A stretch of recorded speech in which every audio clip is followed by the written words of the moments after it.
For more than 30 years, Robert Edward Auctions has been the nation's premier auction house, specializing in sports memorabilia and trading cards. With significant experience and expertise in all major sport, non-sport, and Americana collectibles, REA has helped clients achieve record-breaking prices for their items and has done so with a reputation for integrity and transparency.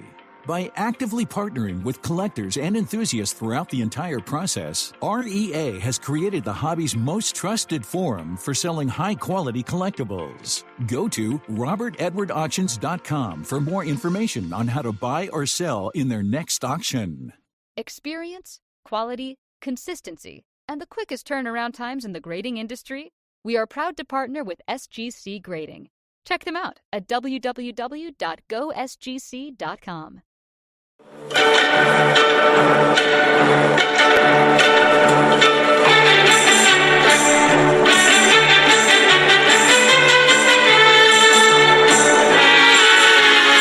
Hi, I'm Danny Black. And I'm John Newman. Welcome to Card Mensches. Well, hello. I'm still Danny Black, and that is not John Newman. That is Mike, the mayor of Maine, Junk Wax Hero, my good friend. Mike, you are absolutely a mensch and qualified, more than qualified to sit in. Thanks for being here. Thanks for accepting me as your downgrade of the night, with John being unavailable. No, dude, you were only my fifth call. Don't worry. A little bit different than when you and I do other shows. We're just going to kind of take it a little bit more casual. For those of you who follow Card Mensches, normally we're every other Friday, but due to the start of the Jewish New Year tomorrow night and Rosh Hashanah, we thought that it would be probably in bad taste to do Card Mensches on Rosh Hashanah.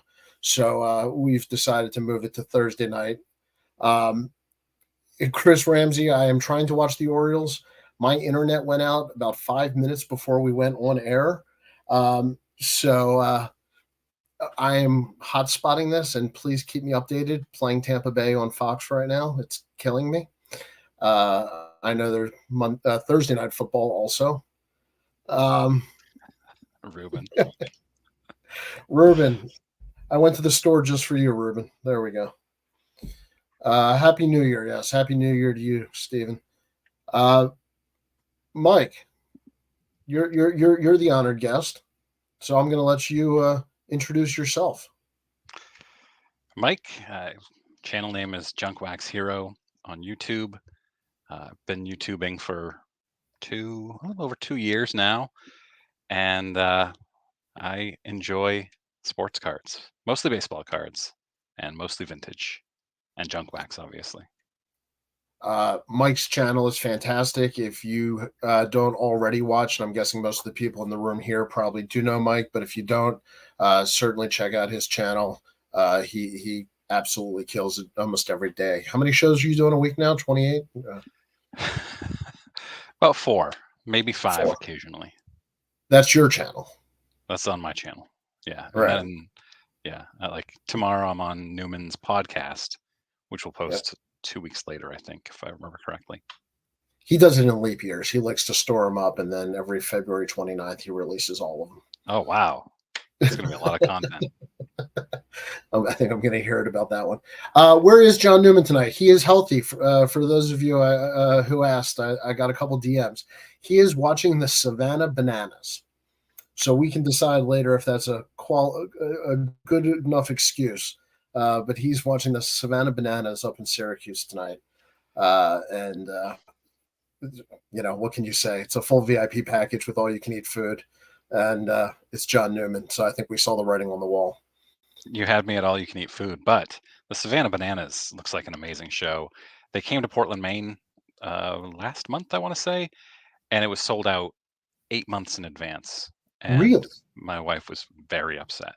Yeah. I had no idea that they were that popular. I mean, I've seen the gimmicks and the stuff on Sports Center and some of the stuff. I had no idea they were this popular. Yeah. It looks like it's great family entertainment. He's enjoying all you can eat beef jerky or jersey. I don't know at the game. Probably John would eat beef jersey. If it was me, yeah, he probably would. It'd probably be delicious when he was done cooking it. He's a good griller. Uh, I had a topic that I've wanted to talk about for a while. Jerky. Thank you, Ruben. But all the idea of a beef jersey is pretty interesting. I think it's better than Costanza's idea on Seinfeld. So um, we won't go back to the polyester. Or was it all cotton? Which one did he split? It was the polyester, right? Yeah. No, weren't they? I think All he cotton. made them cotton. Right. And they weighed 400 pounds, and Yeah. I love that show. Yeah. So topic I've wanted to do for a while, and I'm glad I actually get to do it with you because this is pretty much right in your wheelhouse. What have we learned over the years about cards? And then let's take this imaginary scenario where we get to start over. Our collections are gone. We've cashed it out for whatever. They're done. If we acquired cards in a weird way, we don't get to do that again. So, love the show about nothing. Newman, Seinfeld. Yeah, I forgot about Newman on Seinfeld. That should have been obvious. So, if we were to start these collections, how would we look at it? It wouldn't be organic because it wouldn't be over time. We let's say we went shopping within reason. The idea of this is not to say we would buy a T206 Wagner, a 52 Mantle, a 48 Jackie and go home. That's not the idea. Thank you, Rich. 3-3. Oh, this is killing me. Keep the scores coming, guys. You're keeping my oxygen going. So, Mike, I think we've both learned stuff. Yes, Lashanatos Va. Happy New Year, Rich. We've both learned stuff over the years. Do you collect differently now than when you first got into it? I would assume that's a pretty obvious question. Yeah. So when I got back in a few years ago, I bought everything I liked, everything that looked good, and I would buy it. And I ended up with this very, very weird collection that I didn't love. It didn't make a whole lot of sense. And over the summer, I started saying, what am I doing here? Why do I own this card? Do I look at this card and get excited about it? And I really didn't. And so I thought about it for months, and then I made a big decision to start selling off all the cards that didn't fit with what I wanted my collection to be, and then take that money and start doing what I really wanted with my collection. And I sold off a pretty significant number of cards, only the big ones, because I haven't quite yet figured out how to sell off the small dollar cards efficiently and effectively. But I came to that realization earlier this year and started implementing my change this summer, right a little before the national, in the couple months leading up to the national. How would you say you used to collect versus with the change you made? Like, what made you decide, okay, I'm willing to sell this card because it no longer fits my profile? Is it just enjoying? So, like a 1966 Ernie Banks doesn't give me joy. And so I feel a little like, what was her name? Marie Kondo, who says if it doesn't spark joy, I don't know anything about her or her stuff, but uh, that type, I would have random cards from players' careers, and the only ones that brought me joy were like rookie cards, autograph cards, ones that had stories that came with them. 19 there are some like 1950s mega stars that I would take, a Ted Williams from 58, or really any Ted Williams, Hank Aaron from 58, 59, any Mickey Mantles from the 50s that I would love to have. But there are, or Ernie Banks too, because the 50s, they're, I don't know, they're just, I like them a lot more. Go ahead. Do I have that? I'm about to ask a question. Look to You me. definitely did. Okay, so I've been congested for 2 weeks, so I think I'm over. Yeah. So the Banks got me only because I think he's an underrated player. Do you like 50s Banks beyond his rookie? Yeah, sure. It just cuts off at a certain point where you say he played a million years and I'm no longer into it. Yeah. Okay. Yeah. And there's no specific time frame, really. But I want rookies, and I have watched. If you've watched 3D 80s kid or 80s 3D kid, no 3D 80s kid, right, John? And he talks a lot about how he doesn't want rookie cards because they're not cost effective. He only wants second year cards. I'm the opposite. I appreciate his strategy and I get it, but I want the rookies, and I will wait. I'll be patient for the rookies, and I want rookies autographed. I'm never going to get a Hank Aaron rookie autographed or a Mickey Mantle rookie autographed, but I'll be happy to have any of those guys and their cards from the 50s. Okay. Rich, we have 3 channels, but I appreciate that, buddy. Rich said the 66 Banks is an easy card. Does that play into it for you, Mike? What do you mean? That they're common? The scarcity?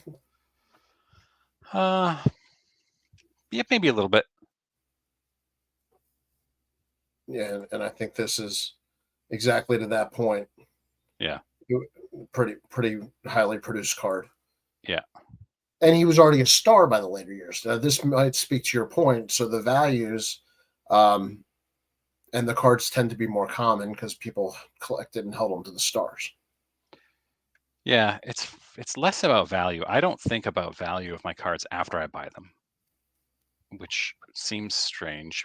But once I do a lot of research on value because I don't want to pay full price.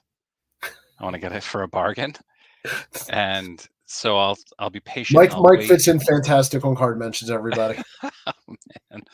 I'll wait. I'll be patient, and then once I've paid for it, I will never think about the value of that card again. You'll never think about the value, or it doesn't matter. There's 2 different things to me. It does matter, absolutely, but I never think about it again. I don't have an app that tracks the value of my players or my cards. That just doesn't occur to me at all. But I do want my cards to have value someday.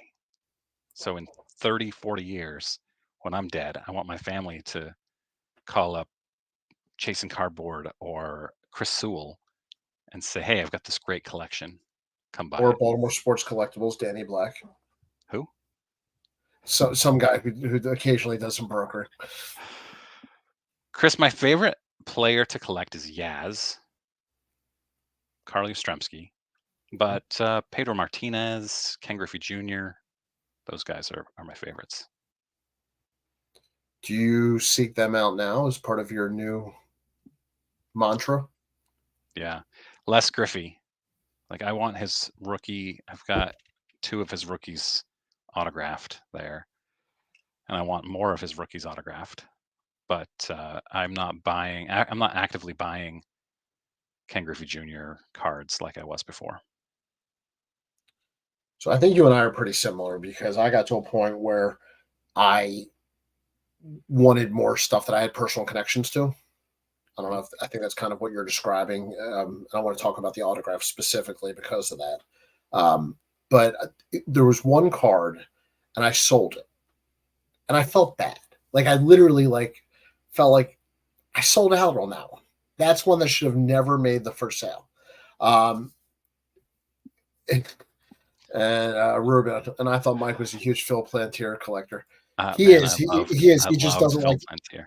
He doesn't want to pump and dump. He's keeping that below the radar. He hit those. What was that? 1990 or 91 when he hit those 11 home runs in 44 games, maybe.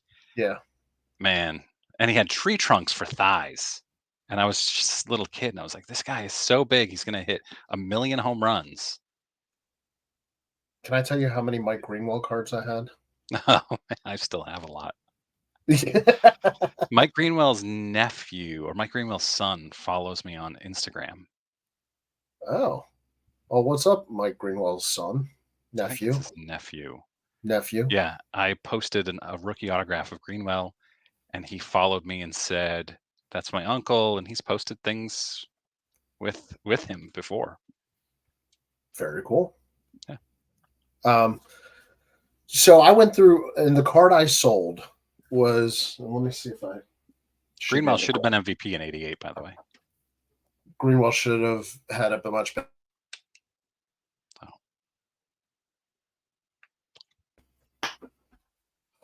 This was the one I sold. Oh, is that a 9? Here, Yeah, it's a 9. yeah. I have that, a couple copies of it, but neither are graded, and neither are worth grading. So obviously I've rebought it. Yeah. I that was the card that changed a lot of perspective for me. I don't know if you know, I've told the story. I had my whole collection stolen when I was a young dealer, and I don't think I've ever really gotten back to what was important to me for personal collecting, um, in a hardcore way. So recently, I've been on kind of a run, um, and I'm proud. I'm proud of that. I feel better when I make purchases now. Do you feel differently? Do you have a different like visceral reaction to getting a card now?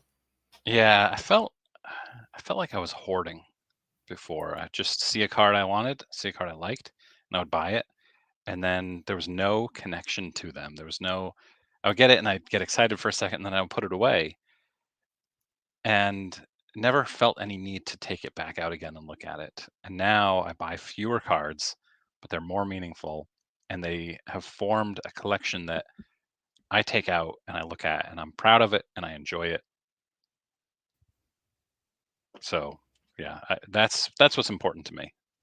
So that's where I think the autographs are tie right in with what you're saying. Talk to me about how the autographs came to be part of your collection. Oh boy, that's a good question. I first heard about TTM through the mail autographs at the end of 2021. I don't remember how, but I enjoyed autographs at that time.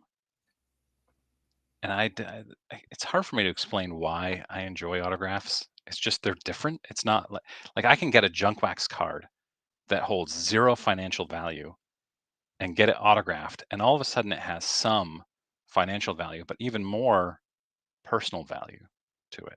Even if it's just a 1988 Roberto Alomar that's worth $15. I enjoy that a lot more than a 1988 Roberto Alomar that's not autographed, and it gives junk wax cards less. I feel like junk wax is pejorative, and when you when you get it autographed, Way to I don't know. defend junk wax. Yeah. Uh, Rich, I Well, know he had that 40-40. I hardcore know opinion. Canseco had the 40-40 season, but my point is Canseco was juicing, which is why Greenwell should have won. Anyway, um, so I started doing TTM over Christmas vacation in 2021, and I sent the first one off to Stump Merrill, which Okay. why would you send it to Stump Merrill?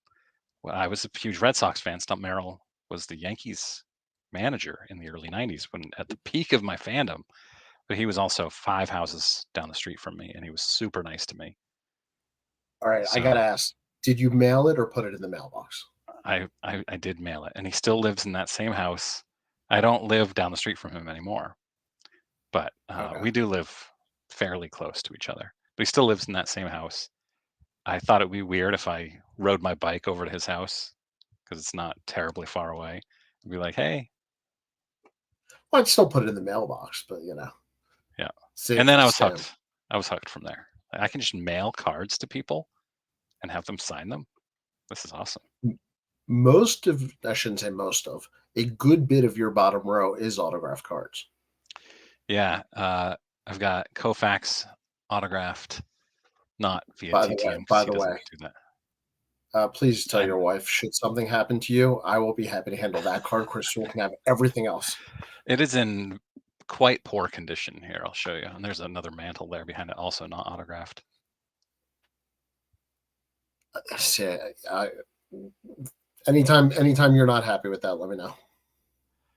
It's not gonna happen. It comes with the story, and I'm a storyteller. I love stories. Uh, Dwight Evans rookie, Marichal rookie, Rafael Devers rookie, Griffey Jr. rookie, Pedro and Ramon Martinez Ooh, signed. Way to Jordan. throw I don't have any Jordan autographs. What? Way to throw Ramon Martinez in there. Yeah. I was a huge Ramon fan as a kid. That might be the first time those words have ever been uttered. Yeah. I liked strikeout pitchers. And Ramon was a strikeout pitcher. You look back at his numbers now and you're like, that was a strikeout pitcher back then? But it was.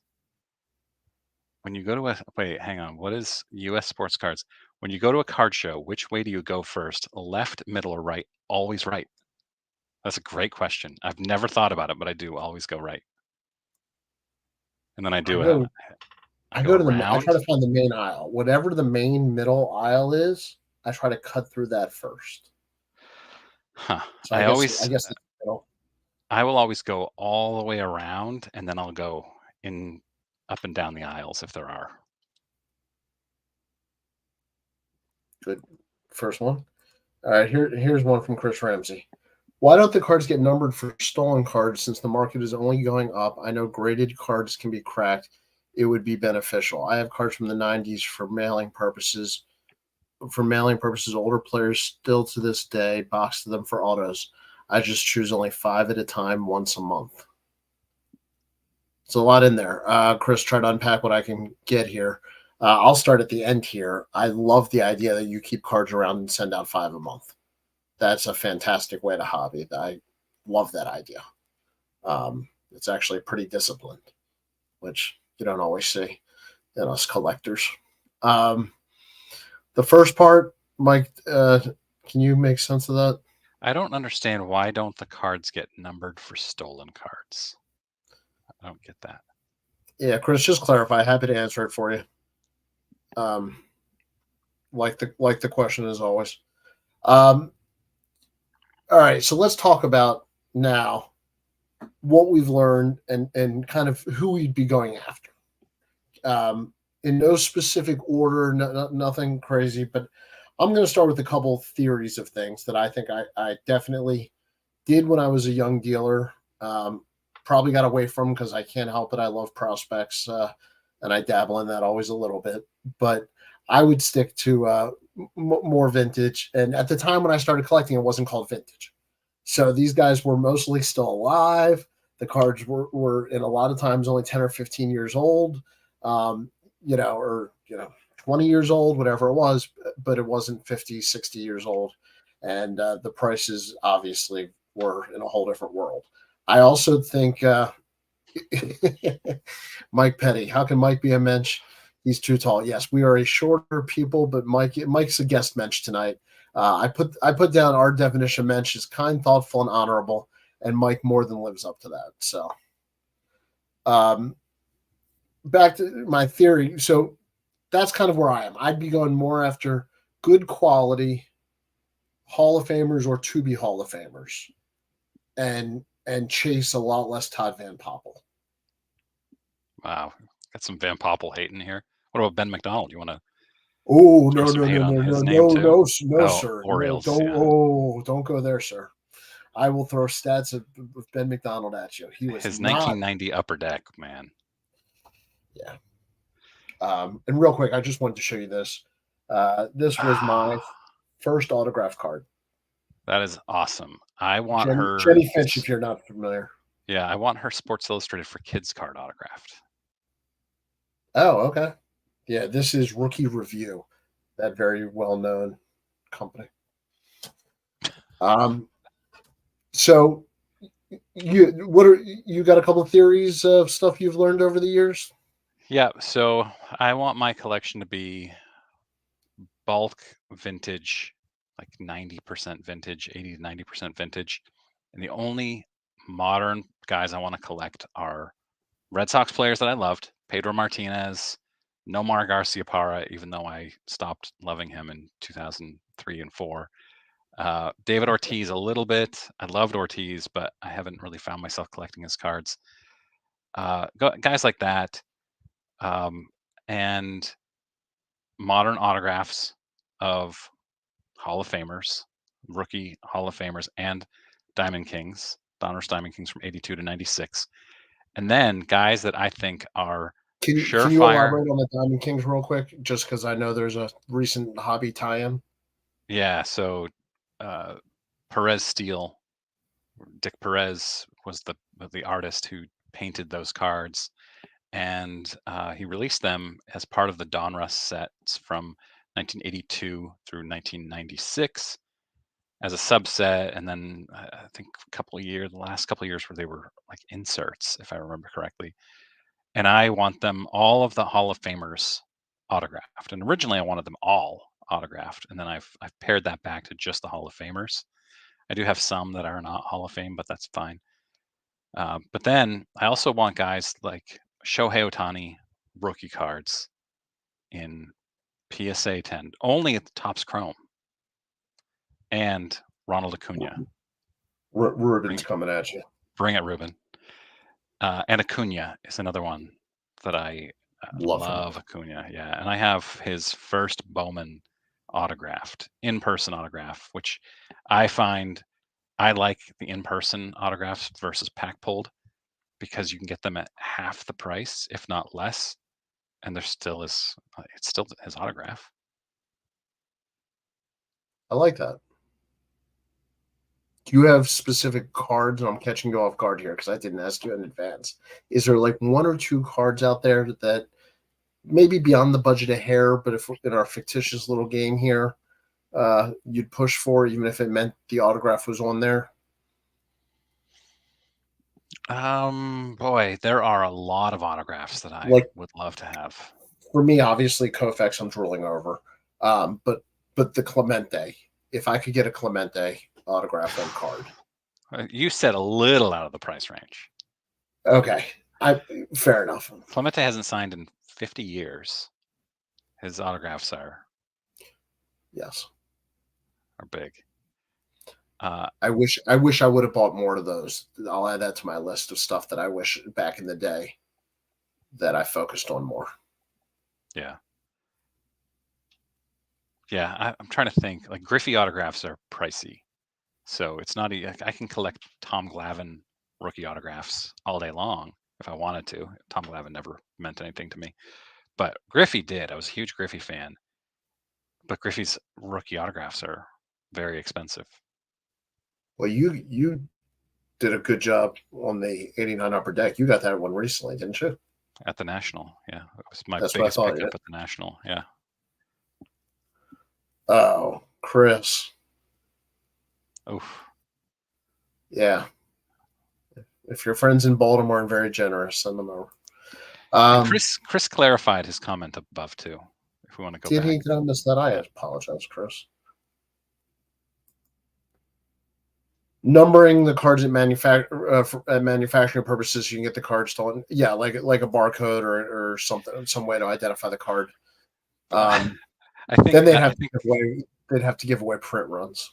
Yeah, that's a part of it. And I was just going to make a joke that it would water down numbered cards, but we all know that they're very watered down already. I call it the junk parallel error. Yeah.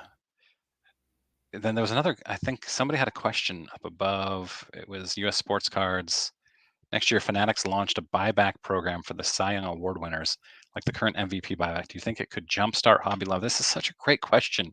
Could it jumpstart hobby love for pitchers? I don't think so. I love pitchers. Like I went maniacal on. Great question. There's the answer. So last year, spring of 2022, I went crazy collecting Sandy Alcantara and Shane McClanahan. It's like these guys are the future. They're both going to win the Cy Young this year. I was 1 for 2, and then Alcantara struggled this year, and McClanahan was surefire Cy Young this year until he blew out his arm. But yeah, I love pitchers. I've always been a big pitcher guy. Yeah, I'm with Rich. I don't think pitchers are ever going to get the love. That's just not exciting. Spencer Strider, maybe. I mean, rare. Yeah. I mean, he might get a love for a year or two, but is there going to be Spencer Strider love in 10 years? He'll blow out his arm. They all blow out their arm. Yeah. But there's been a Cy Young since the 50s. And unless somebody wins a bunch of them and ends up in the Hall of Fame, there's usually not a lot of value. And then even then, there's a ton less value. So I think it's quite an uphill climb for pitchers. You might as well be an offensive lineman. Here's some trivia that I should know and don't. Who was the first Cy Young Award winner? Thought it was Don Newcomb. Was it? Am I wrong? I don't know.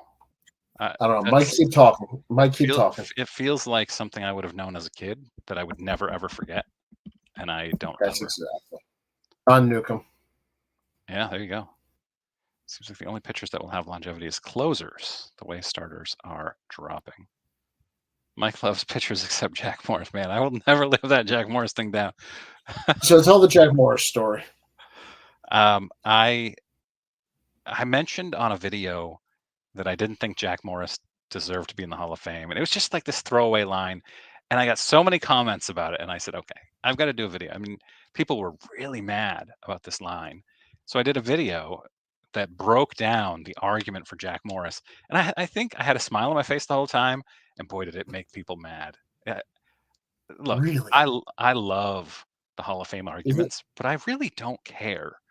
And like, it's good for Jack Morris. Jack Morris was a notorious jerk, which is a large part of. I don't think Harold Baines deserves to be in the Hall of Fame either, but he doesn't bother me. Jack Morris, because he's from Maryland and he's a Mensch. Just to be clear. Okay. But man, that video got so much hate, and it was still is my most hated video ever. People still bring it up all the time, and Chris Sewell in our episode, the series that he and I have started, has sworn to bring it up every single episode. And I get the 2 episodes we've done so far, he's brought it up, and I get so many questions about it in the comments. Well, that you've gotten enough already filling in that it blew me away. So, if Jack Morris listens to this podcast, he'll throw in his 2 cents. I mean, now that you have Mike Greenwell's nephew, as a fan, all things are popular.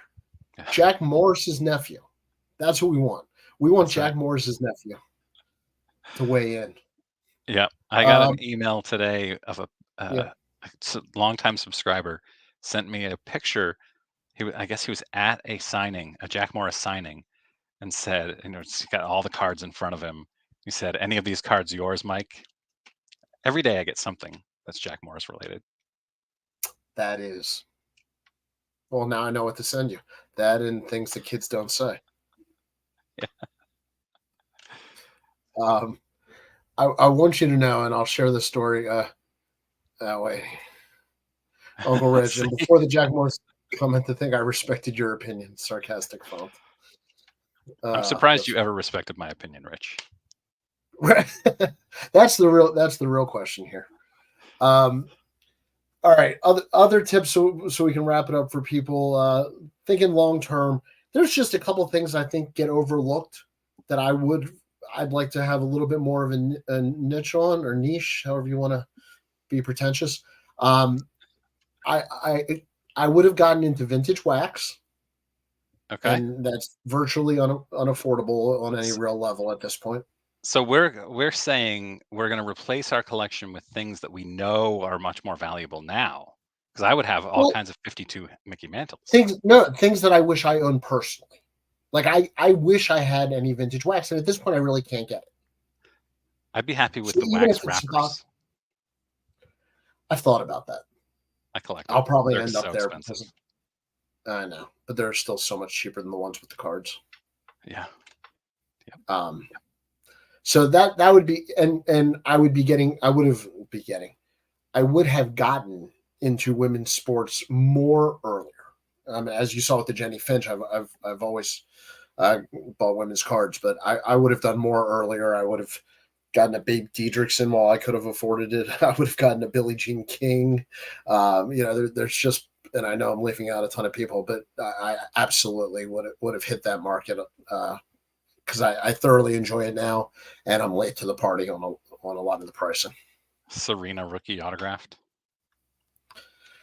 I have the rookie. I don't have it autographed. Yes, I have her second. I wish.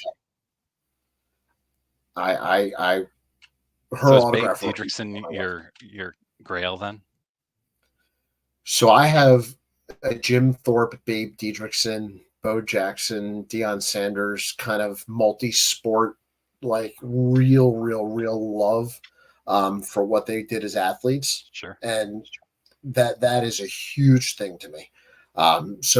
Those four specifically, and actually Dave Winfield, just for being drafted into 4 pro leagues in 3 sports. So those are all people I wish I collected more and probably will focus more on. But not Danny Ainge. Not Danny Ainge. Okay. You can't be a Toronto Blue Jays outfielder and call yourself a 2-sport player. Oh wow! Shots fired. Here we go. Oh, Morgan. Is there a Morgana, the Kissing Bandit rookie out there? Rich Klein can probably answer that, actually. I'm not even kidding. Rich, is there a Morgana, the Kissing Bandit card? I would assume there was. San Diego Chicken card, a rookie card. And I would take Morgana over the chicken.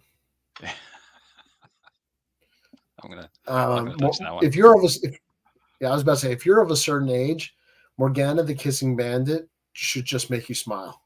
There you go. There you go. I knew Rich would have the answer. Yes, Chris Evert tennis card I should have mentioned earlier. That's Margaret Court. Thank you. Yes, Playboy did a set of 6 cards on Morgana on her circa 83. There. Oh wow, that was right in her heyday, even a little early. So that's young Morgana. You know what's a tough get is a Steffi Graf autograph. I'm not even trying to be funny. I wonder if it's easier or harder than Andre Agassi. I think they're equally difficult. So do you think they made like a marriage decision? I don't know. Like we're just not going to sign? That's Mookie. It's a good comment. Good to see you, Mookie. Yeah, I'm not sure. Ruben says searching for that, Rich. Thank you. Yeah, Rich, let us know if ComC has any. And here you go. During her career, Steffi was a good signer. So maybe this is enjoying retirement a little bit. Yeah. Although when you play tennis, you have a lot of retirement. I feel like you can't decide not to sign in retirement when you're done in your 30s. Yeah. You know. Orlando, Mookie, I missed some hellos earlier. Just want to get everybody in on the podcast for those that aren't watching. As a reminder, the podcast airs Monday morning on Sports Card Nation, John Newman's channel. Family-friendly rules at ComC. Not a chance those cards are on the site. Well, then we can probably find them on eBay or whatnot without a problem. I'll leave that one on my own comments. Moving forward, anything else non-autograph that is kind of on your list, even if it's a slight stretch, that you just wish you had one? Yeah, I mean, I bought a 1959 Hank Aaron, got it graded. It graded way higher than I expected it to, so I sold because, I mean, it was a massive profit and I had a tuition bill to pay for my kid. That's the kind of card I would love to have back, is a mid to high grade 50s Hank Aaron, Willie Mays, Mickey Mantle. I trust me, I don't ever expect to have those autographed, so I'd be thrilled to get any of those in high grade. All right, so I like to draw conclusions. Takeaways from what we would tell people if they go back and start their collections? Are we both just vintage dorks? Not necessarily. I think at a high level, you want to focus. You want to buy things that mean things to you. I think that we have to define collector first, because there's a new generation of collectors that only think about the value. Collection. Right, but a lot of people talk about personal collections differently now, where they're buying to flip it later. This is my personal collection. I'm hoping this goes up in value so I can sell it in 6 months or 1 month. That was my mistake on Bo Jackson, people. Don't do it. Don't do it. It's bad. Sorry, go ahead. Yeah. I think if you buy cards that you love and that you could take out and enjoy, or have out and enjoy, then you will have a successful collection. The fact that you're willing to put your cards on the wall behind you and make them visible, I think speaks to you being proud of your collection. Would that be fair? Yeah, for sure. I mean, I'd love to replace some of these with improvements. That's my goal, is to buy a new card and take one down. Buy a new card, take one down.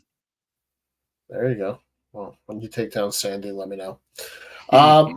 That's my second favorite card in my entire collection. So is first, yes. No, it's my Bob Cousy rookie autograph. Oh, that's right. I knew that. I did know that. That's very cool, by the way. I tell you every time. Show it.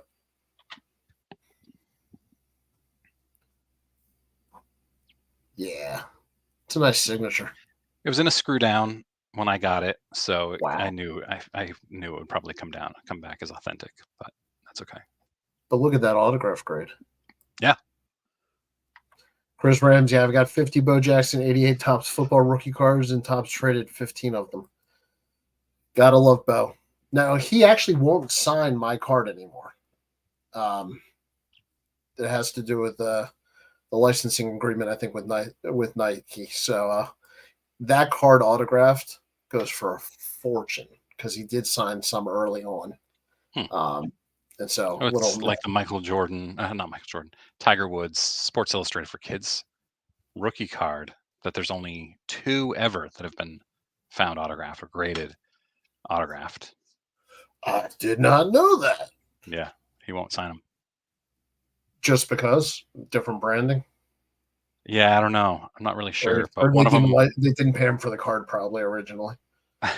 Maybe. One of them popped up last year by John Morton on Twitter, and it was signed to Ashley, which of course reduced the value significantly. And he was offering it up for $19,000 some odd dollars. I don't know how much he sold it for, but the price was down in the single thousands, like 9,000 at some point. A few months later, he was trying to get me to buy it.